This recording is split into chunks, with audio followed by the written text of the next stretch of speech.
loud, I My name's Ro. This is my channel for a cosplayer's guide to makeup, how to make your makeup last from dusk to dawn, or dawn to dusk.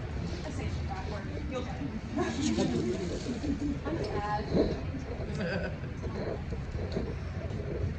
Okay, so about me, I've been cosplaying for 3 years. I'm a licensed esthetician.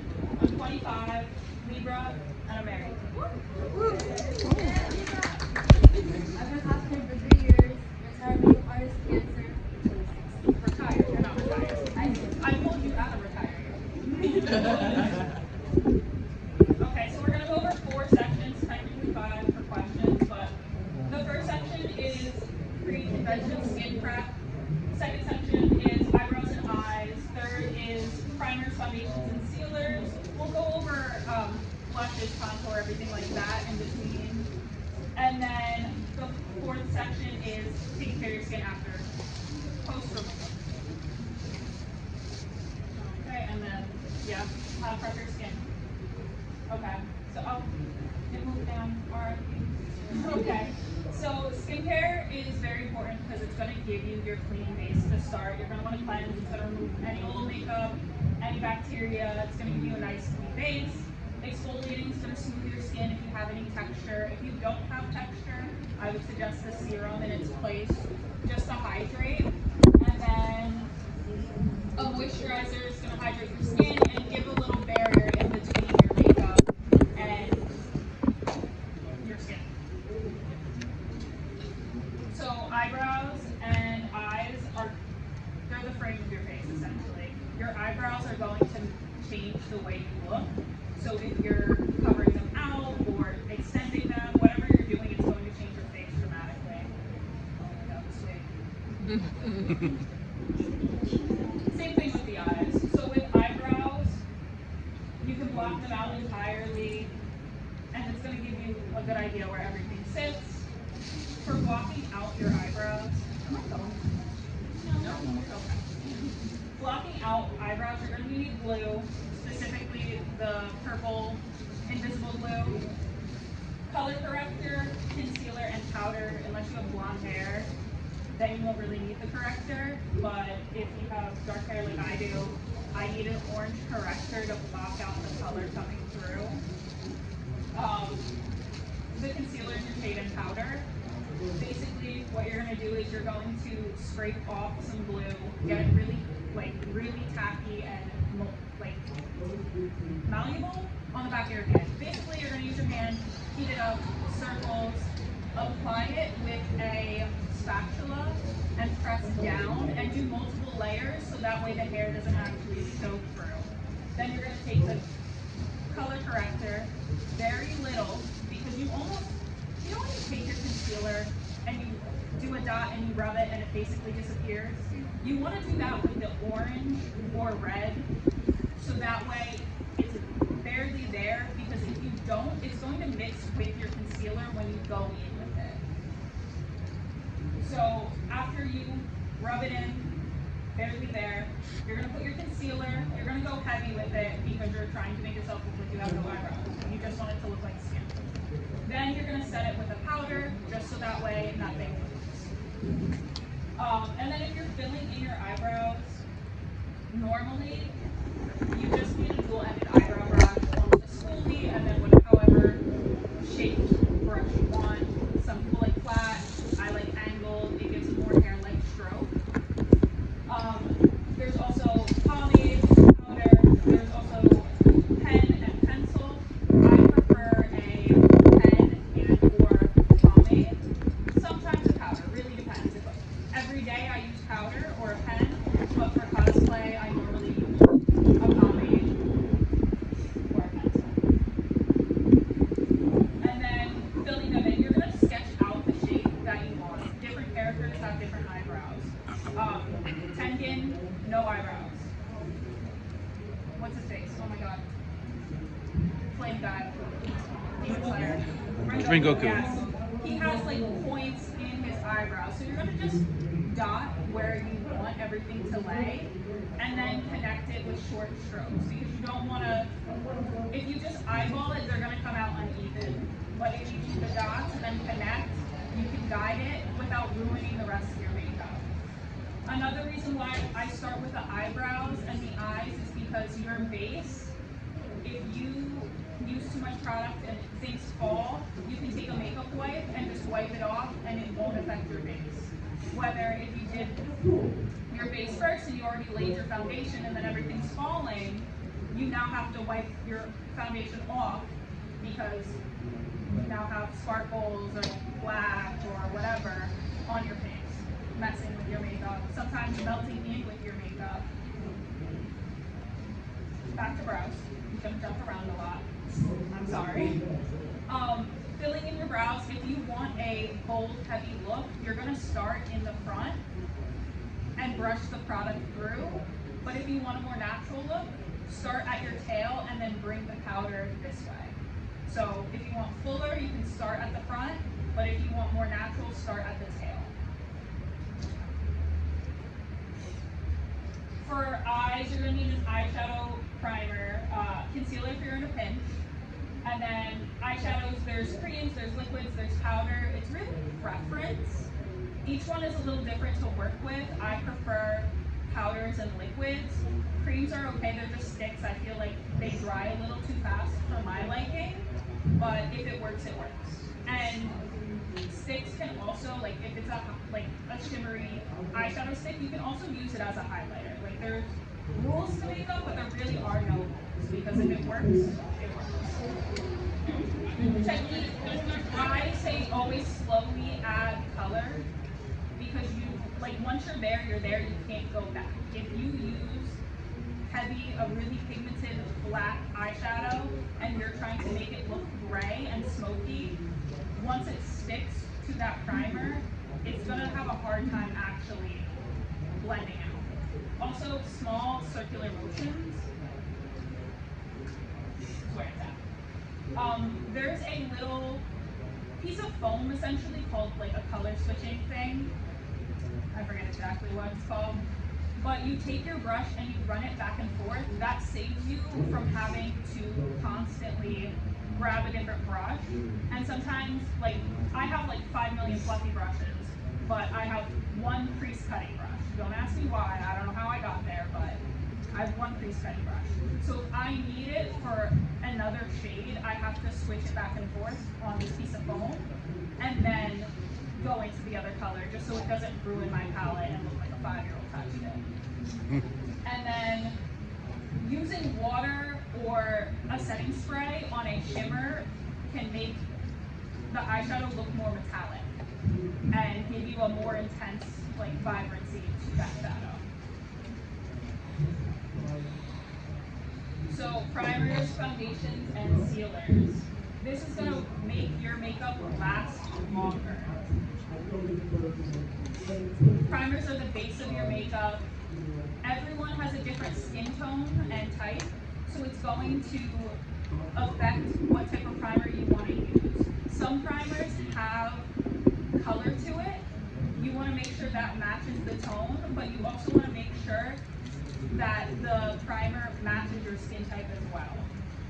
A lot of primers that are coming out now have shimmer to them, so it's going to give you that more illuminated base. These are kind of just examples of for each skin type that I found work best. But for each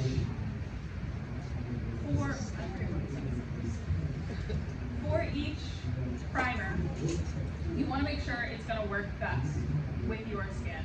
You want something that's tacky if you're dry. You want something that's a little more pore filling if you're oily, because it's going to block that oil from peeking through, because normally it's a silicone base.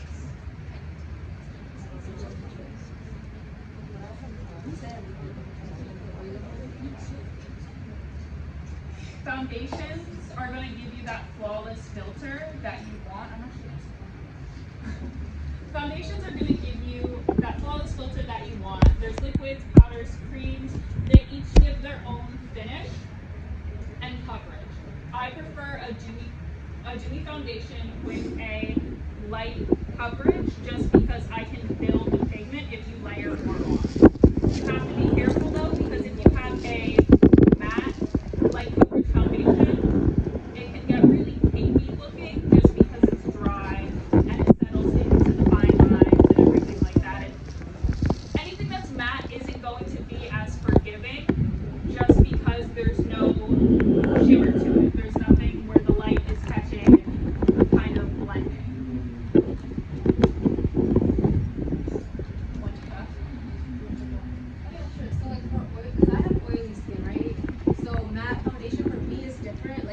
does me a lot of justice because it's already so oily, so it kind of sets everything down. But I do like a dewy finish, so for oily skin, it's really good. Even if it's like a super matte one, just do it in like small layers. That's something you can do with like that dewy, like fast look. Just start off really small. So like me, I just put it on my hand and just slide it like that, and just add it really, really slow until you get the buildup you want. So that's why a lot of people don't really like matte foundations because it's like, what's going on with my face? Because it looks crazy. Just put on a little at a time until it looks how you want. Also, using a brush versus a sponge is going to give you different effects. If you use a brush, like a flat top, it's going, and if you take your brush and you drag it across your face, you're going to get streaks. If you tap it, it's going to give you a more natural finish. That's going to give you a more full coverage finish as well, unlike a sponge, which is going to absorb some of the product, but it's going to give you a lighter, airier look. It's not going to look as harsh. With foundations, you can also use color adjusters. So blue, yellow, there's white, and there is peach. You can add those to your foundations. There's also olives, but olives are really hard to come by. You can add them to your foundation to change the undertone. I normally tell people to get a neutral foundation if they aren't sure, because then they can add the yellow or peach to make it more golden if they are warm, or a blue to make it more cool tone. So I run neutral, but a lot of foundations that say they're neutral still run to warm. So I add a drop of blue, mix it in, so it doesn't look as harsh on the skin. I don't have that yellow line, essentially. Sealers are going to keep your makeup from fading away throughout the day. There's powders, there's sprays. I recommend using both. And the holy grail product for me is the Ben Nye Final Seal. It's not on here, but the Ben Nye Final Seal, you can get it on Amazon, you can get it from Ben Nye. It's the holy grail. When I went to beauty school, I got it for the first time in my kit, and it literally makes your makeup waterproof. It stings and burns the eye like no other, but I went CatsuCon 2021, or maybe 2022. I think it was 22. Went to CatsuCon. I got up at 6 a.m. to start doing my makeup, finished at 8, set with the final seal. I then proceeded to go back to the hotel room at 1 in the morning, and my makeup was perfect. It is the best makeup setting spray on the market. And you can, the other setting sprays also. no, the other setting sprays don't hurt the eyes, but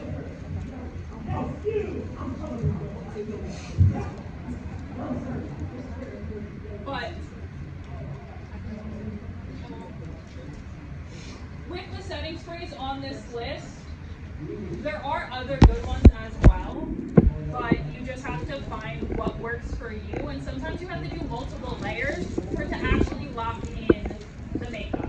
Like a couple sprays, I don't know. I'm drenching my face. It also helps melt the makeup to give you a more natural finish. Also with powders, I like a very finely milled powder. So everyone knows like the Laura Mercier is the #1 setting powder. The original one is matte. I like her, but I'm not in love with her. But they have another one, the Blur. That one, my holy grail. It literally takes your face and blurs it without drying out your skin. But if you have oily skin, the matte is going to be your best friend. Yeah. For oily skin, so I feel like setting spray don't really do everything for me. Like it's not gonna hold it in. I have to mix powders. So I would do like a pressed powder first and then a setting powder. I feel like the best pressed powder is the Charlotte Tilbury ones. But like I feel like a good dupe for that one is the Maybelline Fit Me because once I spend that much on like one product. But one thing I don't think I'll ever switch out for anything is the Huda Beauty, and I put that on after, but only really lightly because you already have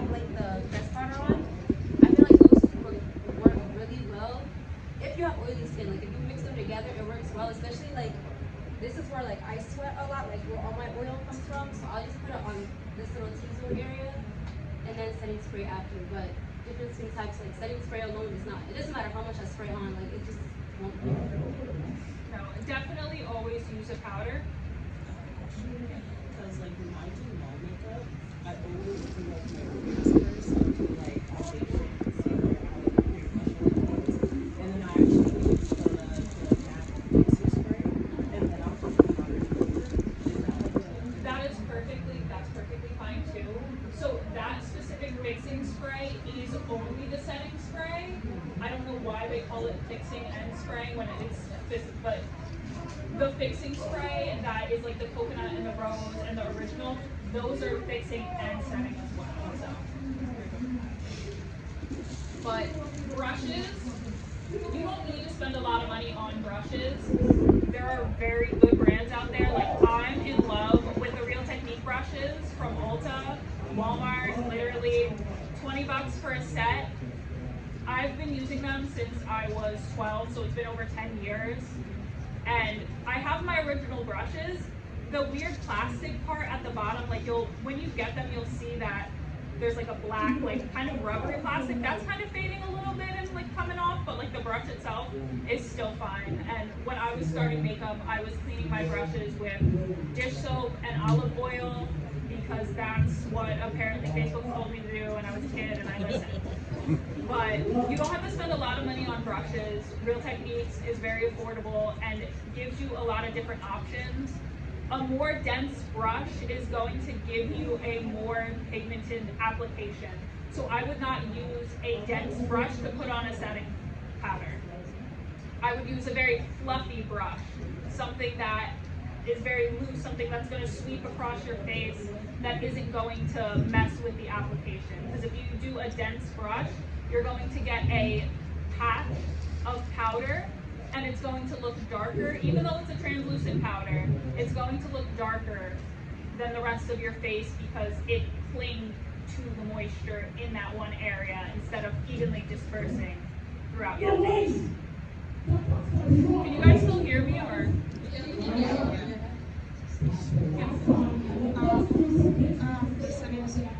The setting power, right? That you said if you make up all day. It was the one, the market. So the setting powder that I use is the Refi or the 50 by Maybelline, or I use the Laura Mercier Blur. I don't use the matte, but I have dry skin. So if you have oily skin, Huda Beauty, Which one? or Charlotte Tilbury. Oily? Oily, Huda Beauty. the Huda Beauty, the Charlotte Tilbury, or the Put Fit them Me. together though, like not separately. Separately, it won't stay. Thank you. Turn your picture. And then this is me on home from a train ride. This was after New York Comic-Con. I was on the train and I was like, wow, I need to take this shit off immediately. This is how to properly care for your skin after. You're going to use an oil-based cleanser. Dermalogica has a pre-cleanser that I'm in love with. Benefit actually has a pre-cleanser that's really nice of removing waterproof makeup. This is going to take off your makeup. This is going to be your makeup remover. Throw away the makeup wipe. Throw it away. Use a pre-cleanser. Then the cleanser is going to actually cleanse your skin, get rid of all the makeup, bacteria, everything that you don't want on your face.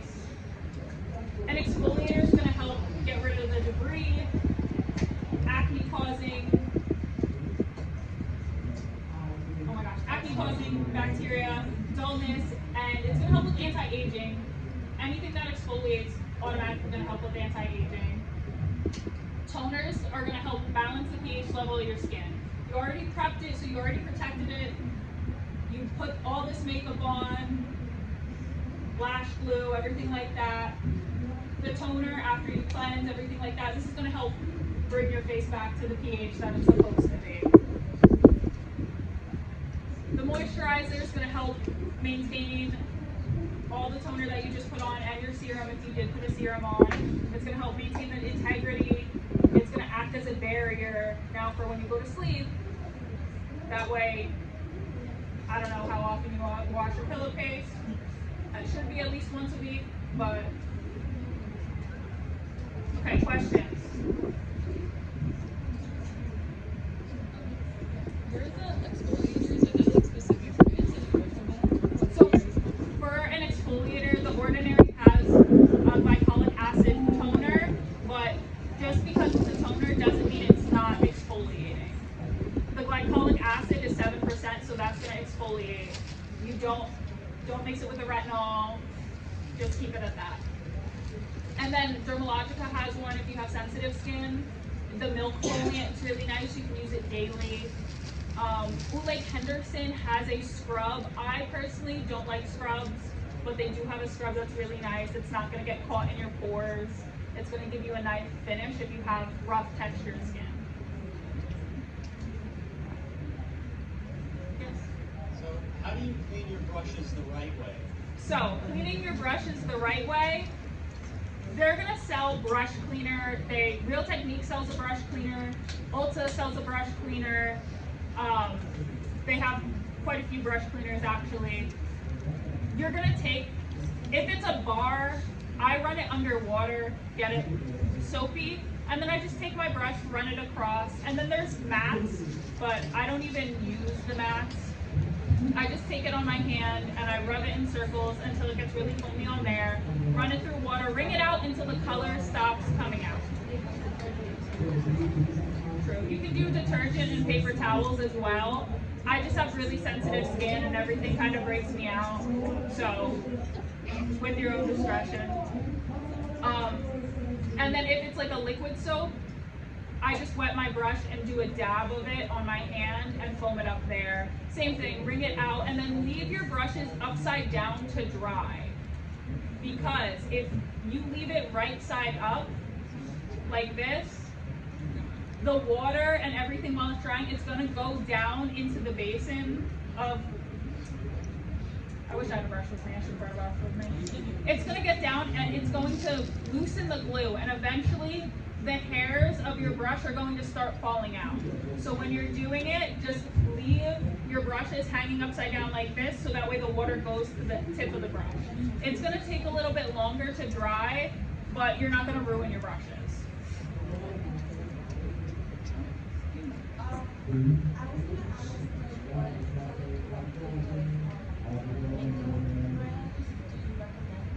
So Tarte has a good color correcting line that's super affordable. No, oh my God, Elf, sorry. Tarte is a little more expensive. It's $30 per like color corrector. I use that for the blue, but I'm using the blue constantly. It's a really nice texture. LA Girl also has quite a few different colors for color correcting. It's just a thicker consistency. So when you are doing your makeup, if you have like a thicker foundation, you can mix the LA Girl into it. But if you have something that's thinner, more like dewy, more natural, like a true liquid, you're probably gonna wanna use the Elf or the Tarte just because the consistency is the same. If you add the LA Girl into a thinner product, it will change the color, but it'll also change the consistency. It'll make it like thick.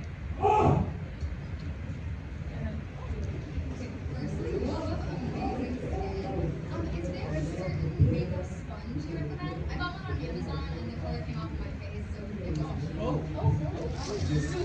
Okay, so I refuse to spend $20 on a sponge. I refuse. I will spend money on makeup, but a sponge that I'm gonna have to replace every month, which I don't. I just wash it and pray for the best and replace it probably once every 6 months, but like, it is what it is.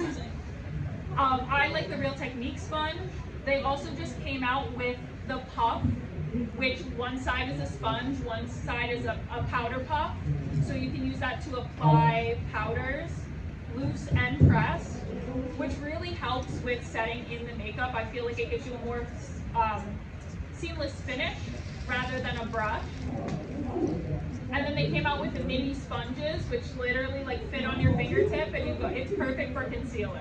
I use it every day for work. I'm in the car before I go in, just puff it out, call it a day. But the Real Technique one I think retails for like $7, $8, maybe $9 the most, but like it's really nice.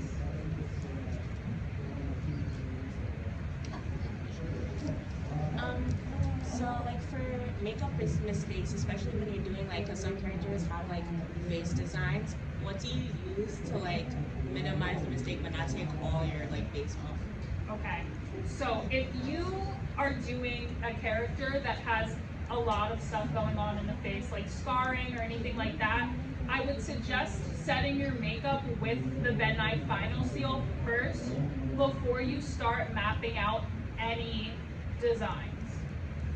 Then once you set your makeup entirely, and like I mean like a good like amount of setting spray, like not like a couple spray, like drench your face in it, hair dryer to set it, like that amount of setting spray. Or you can be a normal person and do it in small layers and let it dry, but I don't have time for that. I gotta get out on the top floor. Put all the setting spray on, then map out where everything's supposed to be in white. Don't do it in black because black is not very forgiving if you have to blend it in.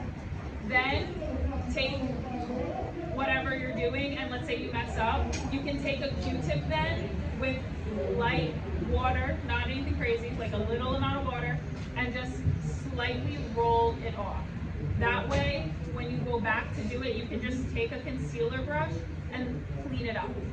You're not going to reapply foundation there just because it's going to look different because it's going to be on top of the setting spray. But when you take a really thin concealer brush and lightly line it, it'll give you that like crisp, clean look without looking like you did your makeup 5 times. Like after esthetician, are there any ingredients in makeup that you suggest like avoiding? So this one's going to be a little controversial. I try to like just buy whatever Ulta says is clean makeup. Yeah. But there's certain like they're gonna put in what they're gonna put in.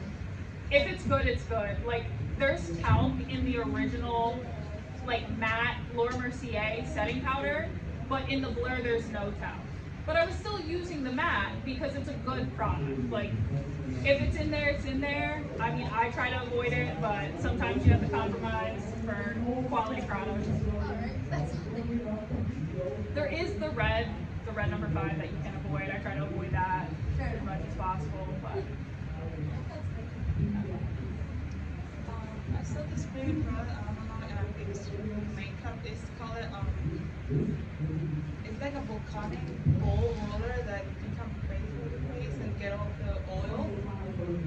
oh, so I know The thin air. the Revlon. Yeah, you can do that after you set your makeup. So if you're oily, you're most likely not going to use a dewy like setting spray. You're going to use a matte setting spray, like the Professional setting spray by Benefit that actually has powder in it. Once, like when you shake it, you'll hear like the little clicker. It's mixing up the powder at the bottom into the liquid because once it sprays out, it's going to blur and help set. But when you use it,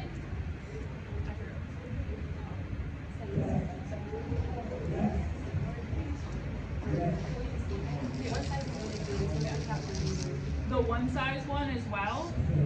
But when you use it, you're just going to spray and then powder over just to make sure everything's set. And then you can take the roller ball and go through to make sure. Stuff I put an eyeliner on. So I was hoping to get like a tip on like how to really like draw like what brand to use specifically. Okay, so yeah, tape. I always tell people if they're going to use tape, do not put it directly off the roller onto your skin. They do sell specifically like eyeliner tape and eye tape. That way it's a little more gentle, but I mean, I feel like we all have Scotch tape at our house. Take it, put it on the back of your hand, warm it up, just so that way when you take it off, put it on your face, it'll give you that precise line. Beauty Blender also sells a tool that gets sticky. It's like a little triangle. It gets sticky and you press it against in the heat because it's like some type of silicone. When you press it against, it sticks, and then it's a guide. It's like $8, $8 or $9. It's literally my holy grail. Eventually, after doing it for so long, you'll get used to how you like it. But if you want a guide, there's also the felt tip pens are really nice. I like the Stila micro tip because I have a problem where I put eyeliner on and then all of a sudden it's really big. I'm pretty sure I have that exact eyeliner with me right now. It literally keeps it very small and precise. So there's that. Also, Half Magic sells an eyeliner tool. It looks like a little star and you press it against and you just follow. So that way you can get an even wing. So I have a problem with like getting mascara to even match and like make my lashes longer. Here, wait, I cannot hear you, so I'm coming closer. I have a problem with like getting mascara to just even work. I'm not wearing any makeup right now, but like I don't know, like I feel like even eyelash curler doesn't work on me and mascara just doesn't do anything for me. So what can I do for mascara and curler? Okay, so for a mascara and a curler, if you're having a hard time with anything staying and everything's always falling, because I have this exact problem as well, a traditional curler does not work for me. So what I have is an electric eyelash curler. You can get them off Amazon, you can get one at Ulta, the Grande Cosmetic brand has it. And what you do is you use your mascara. Now, right now I use two mascaras. It's the Idol by Lancome and the Fan Fest by Benefit. Those are the only ones where I find that it's not creating mud piles underneath my eyeballs. I put that on and then you use the heated lash curler, you turn it on and you go over the mascara. So it's a traditional lash curler, you know, you would take it, curl your lashes, then put on the mascara. Because you're using the heated one, it's going to heat your lashes, and as it's going over your lash, it heats it up, and as the pass goes, it's cooling down.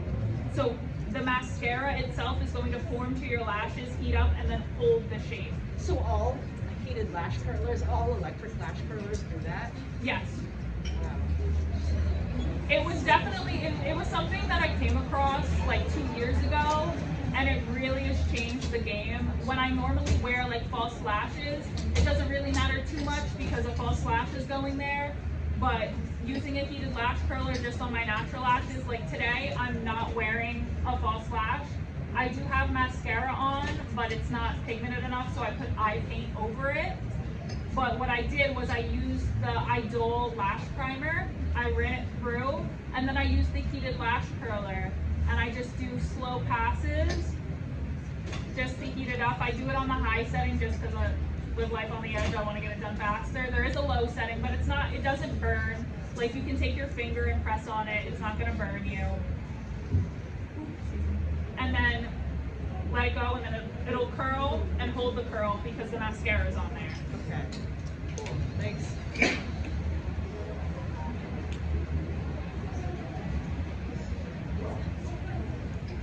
Are there any other questions? Any tips for like making your lip makeup stay longer? So lip makeup, what you're going to do if you have a dewy, this is going to mattify the look a little bit, and this is going to be like a multi-step thing. So what you're going to do is you're going to apply your makeup with a lip brush. You're going to line your lips, you're going to take a lip brush, whatever product you're going into, put it on the lip brush and run it back and forth. Then you're going to take a tissue and blot. Then you're going to do another layer and blot. And you're going to continue to blot for like 3 or 4 times. Then you're going to take the loose powder you have and you are going to dip it into the powder, hold a new, don't use the same one that you're blotting, but use a new tissue and hold it up and lightly powder over it. It's going to lock it in and give you a nice color that's going to last all day. If you like a more glossy look like I do, NYX sells a dual-ended lipstick where it's color on one side, clear gloss on the other. That lasts all day, but you don't have to, like you can use the clear side on any lipstick and it's gonna help seal in. Just because not everyone likes a matte look. I feel like matte kind of, it was like a 2016 thing. Like, that's in the past.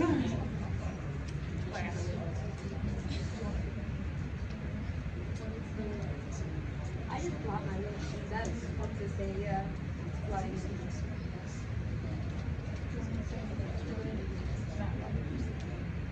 just layering it like before, just layering it. Also, with concealer, if you take your concealer and if you add a shimmer to your concealer, it's gonna help hide the eye bags a little bit better. It's when you use powder, it kind of takes away all the dryness.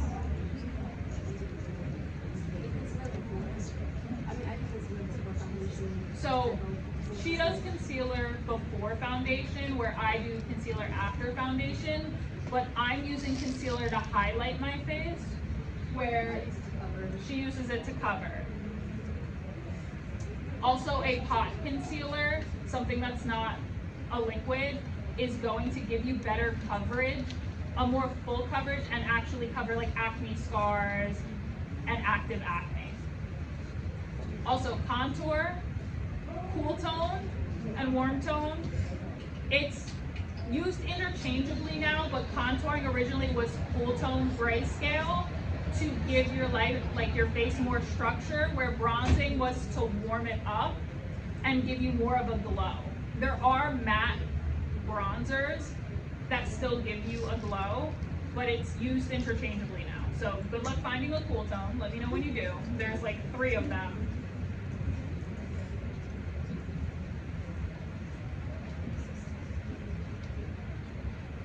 Are there any other questions?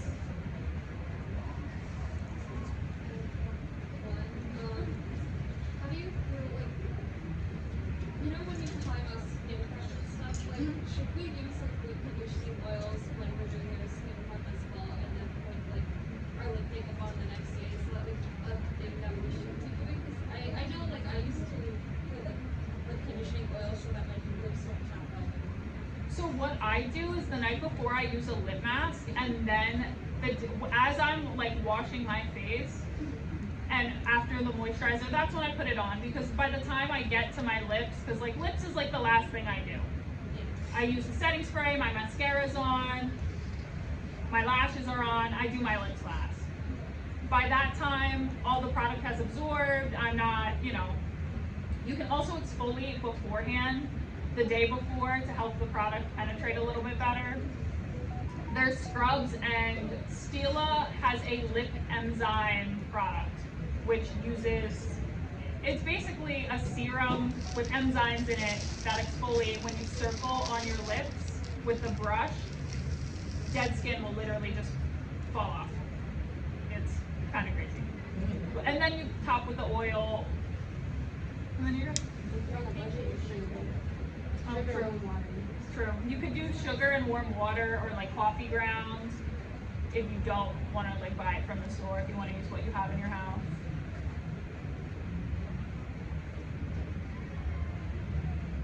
Are there any other questions? This is my last question. No.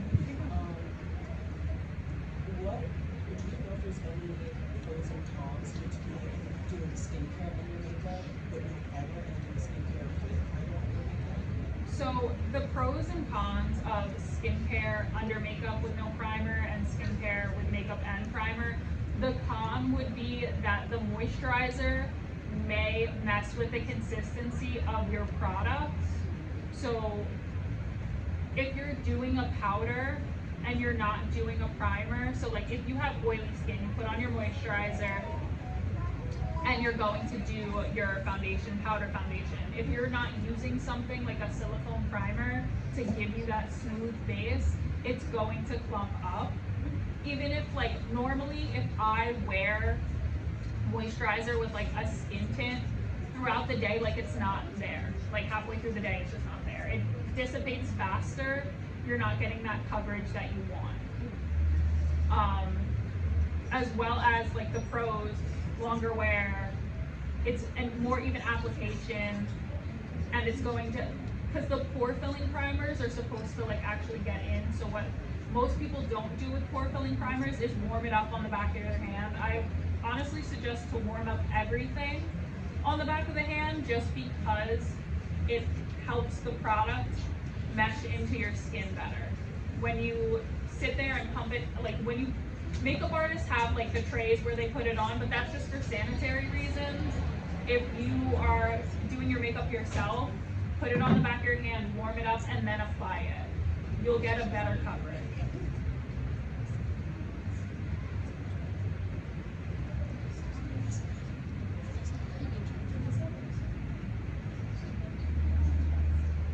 Any other questions? I talked a little too fast. No, you didn't. Listen, I got a mic and I'm like, contacts. Normally, put your contacts in before you do your makeup. Like, wash your hands. Before you even put your skincare on, wash your hands, put it in. Yeah, no, this, today, I had to wash my hands after my makeup was done and put it in, and that was horrible. It's horrible. Because I can't see out of these things. It's kind of just like a tiny little pupil, and it's hard. It's restricted vision. Put in your contacts before you do your makeup.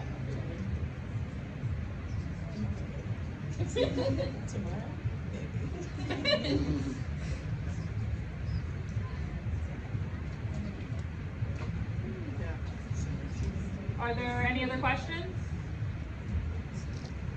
So I just want like a better understanding of like, so when it comes to like color correcting like under the eyes, like some people they either have like pink or like dark. So like what would I guess it'd be like the best colors like to like cover it up. Okay, so if you're color correcting under your eye, there's pink. Pink is usually for brightness if you don't have dark circles, just you're a little dull under the eye. There's peach. Peach is for light to fair skin. There's orange, which is for medium to tan, and then there's red for tan to dark. Again, take a little bit, the applicator, whatever applicator, however it comes out, take a little bit, put it on the back of your hand. Massage it in, then swipe it off, take a clean hand, dab from there, and then work it in. If you do it in small circles, whether it's with a sponge, your finger, a brush, you just want it to be barely there for when you take your actual concealer and go over it. It should be dry as well when you go over it. If you don't let it dry down and you put your concealer on, it's actually going to mix with your concealer and then make it an orangey tone that no one wants.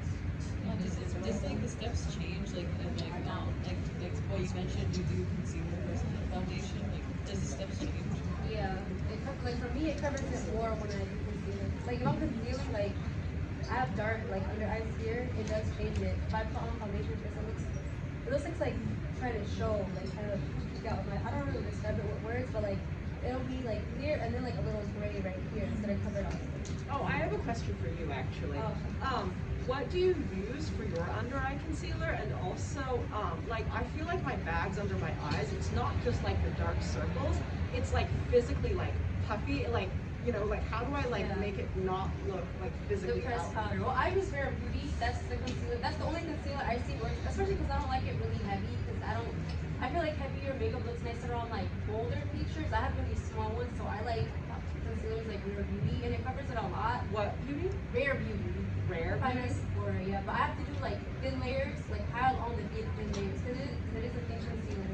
But what makes my, because I have like bags, like I have like when I smile, you can see like my bag. Me So too. it makes it look a little flatter or like less like puffy. The powders, I use pressed powder and setting powder over each other. Which ones? Charlotte's Tilbury, or the Maybelline Fit Me works. So you get that one at CVS. If you want to like splurge a little more, the Charlotte's Tilbury. But the only setting powder I really like is the Huda Beauty one. Huda Beauty. So how come you need to use both setting powder and pressed powder? Because I have oily skin. Very oily skin. It helps it not move. So if I'm like more normal combination, which one do I use? Pressed Pressed. powder. Okay, and that's which one is that one? Charlotte's Tilbury. Or Okay, so Maybelline. Rare Beauty and then Charlotte Tilbury. Yeah. Okay. Got it.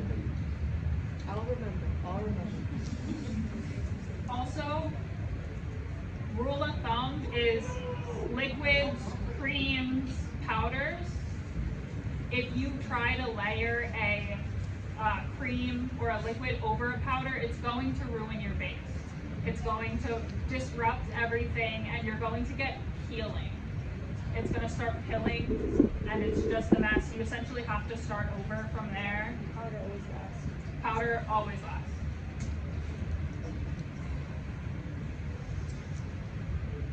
What kind of lip mask do you use? Okay, she uses Laneige. I use the, oh my gosh. It's from Bite Beauty. It's old. I think they came back, I'm not sure, but I use the Bite Beauty lip mask. And then for normal lip prep, I use the Ule Henderson lip peptide treatment. It's really nice, it's really hydrating. I actually use it instead of chapstick, just because the peptides in it are gonna help my lips. Thank you. Wow,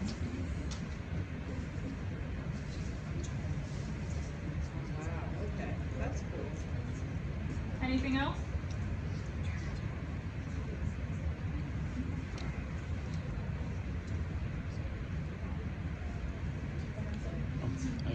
Yeah. Are there any more of like low budget ones that are used for cleaning it or makeup? Any brands? So Juvia's Place is super pigmented. It's really nice. It works for everyone. It's super affordable. Elf also dupes a lot of the like bigger makeup brands. So if you want like so Charlotte Tilbury has a highlighting wand where then Tarte made their version. Elf has their version. Dior got lip oil, now Elf got lip oil. I know it's the Yeah. same thing. It's the same NYX is also really, really good. I love their lip products. I have their primers. I have their setting sprays. Their eyeliner is incredible. Like their eyeliner, their white I'm wearing today. It's really nice. Maybelline has good base makeup, like good foundation. Maybelline has really good foundations and powders, like the best powders. Their undertones are really good as well because everything seems to run either on a cool scale or a warm scale when it comes to foundation, and especially because you can't just, there's no real testers for like the Maybelline. It's really easy to find your shade because they have their online tool, but what you see in the bottle is actually what's going to come out, which is really nice. And they're one of the only foundations that has a olive undertone on the market. Oh, thank you.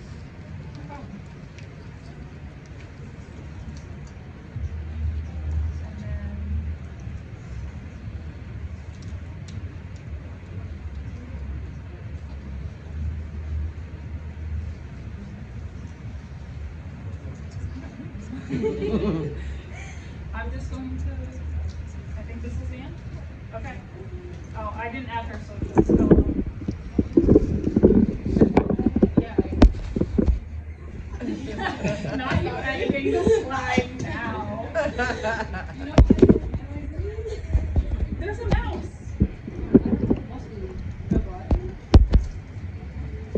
Oh. Okay, apparently I don't know how to work my own computer. I don't even know my Instagram anymore. You don't even know. How do you not know your own Instagram? Oh, also, back to the affordable makeup brands. Milani dupes a lot of products that, same thing with Elf, that bigger brands do, except for it's more of where the product is made. So Chanel, Dior, Pat McGrath, a lot of stuff is made in Italy or Korea. They make their products in the same place. Like their cream bronzers, like contour that they have right now, those are made in Italy, just like the higher end brands. So where it's made kind of does affect the quality. Korea is really good for their eyeshadows and their base makeup and their creams, where Italy's really good for their shadows and their creams. I haven't found like a really good liquid from Italy yet, but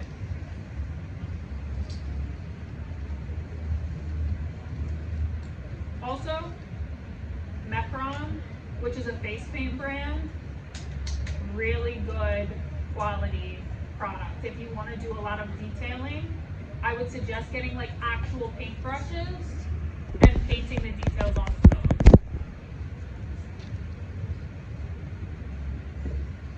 The beauty supply store too. And they have this, you don't have to splurge on everything. Like I use a lot of like, instead of your lip oil, I just get lip oil, beauty supply store, mascara, beauty supply store. You don't like, I feel like the best thing to splurge on is just like base makeup, but like eyeliner, mascaras, lip oils, like you don't need to spend like $60 on it. Yeah, no, I refuse to use super expensive eyeliners. Like I do like the Stila one, but I normally just use the NYX one because it's affordable, it does the job, it's very pigmented, it goes toe to toe. It's just literally how tiny the point is. Which NYX used to have a liner called That's the Point, Yes. and it literally, it was great. It went toe to toe with the Stila one, if not better than the Stila one, but they got rid of it unfortunately. Okay.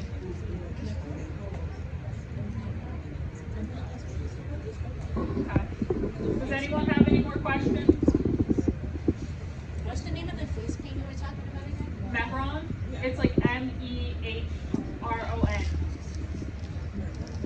Did I spell it right? Did I say it right? Mehron? I don't know. For guys, since we don't really wear makeup, what would you recommend? So male makeup is same products, it's just different placement if you want to do male characters. Normally, a lot of male characters are a lot boxier, there's harsher edges, so when you're doing shading, it's more of like a shade and light thing rather than a blend and everything looks seamless. Sometimes you want a little rough edge to give that dimension, and it's the same product. If you need like to match a concealer, it would be the same process. And you use the same application as applying, like with the brushes and the sponges and everything. You're just going to not, when you're doing the shading and the highlighting, you're going to be a little loose with it. You're not going to make sure it's as blended because you want that shadow to really stick out there. And then detail work, same thing, brush, and just go in. Also, with male characters, their eyebrows are usually a lot bushier and less, like they're not as clean and seamless, but it really depends on the character. Normally, it's a little bushier, it's a little wild, but it really just depends on the character.